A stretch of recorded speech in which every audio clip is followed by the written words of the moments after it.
Well, we certainly don't need to tell you that recreational marijuana has been a huge hit in Illinois. I think $1 billion they're predicting this year alone. Yeah. There is an unexpected side effect, though, a big spike in workers failing drug tests. Yeah, so this morning we are joined by our state rep, Bob Morgan, who's trying to get more protection for workers out there. Thank you for coming on.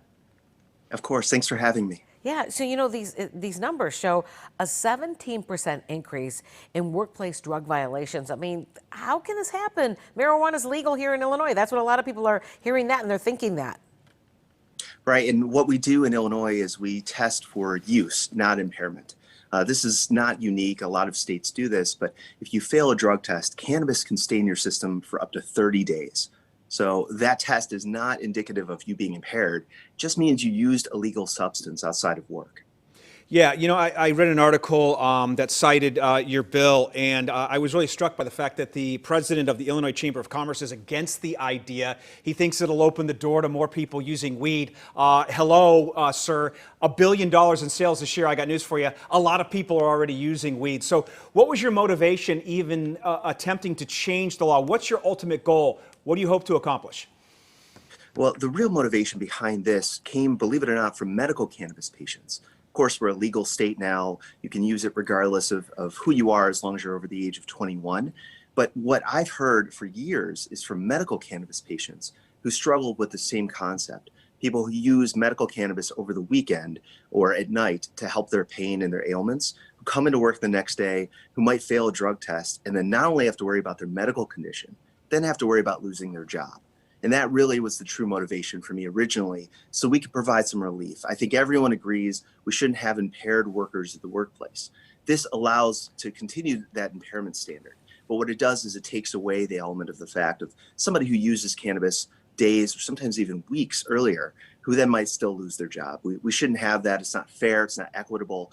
And that's what this bill would change. Very interesting. Okay, so there is the potential, from pushback from business groups.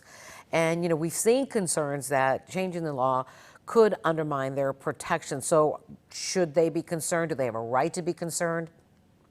Well, this bill would maintain some of the protections for employers. Again, employers are concerned about impaired workers.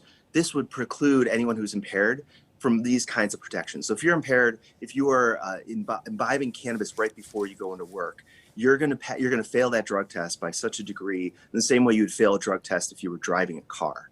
That should be the same standard. If you're impaired, you don't have these protections. If you're not, then you should be able to have a job. You should be able to retain your job.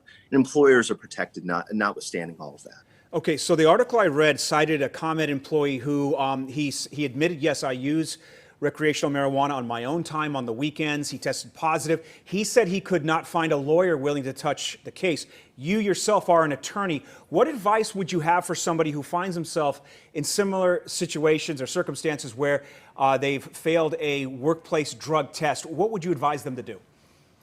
Well, honestly, the best thing that you can do right now, anyone who thinks this is a good concept and a good policy change, call your legislator.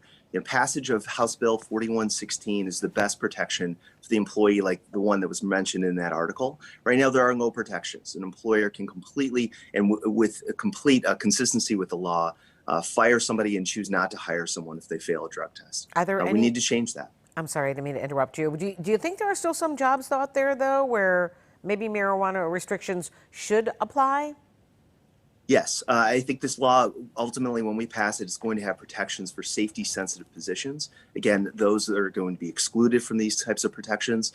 Healthcare professionals, bus drivers, those are people that should be excluded from this. But generally, the vast majority of employees today, if they're using cannabis days or weeks beforehand, they shouldn't be penalized at work for the use of something they're doing. It's literally called the Right to Privacy in the Workplace Act.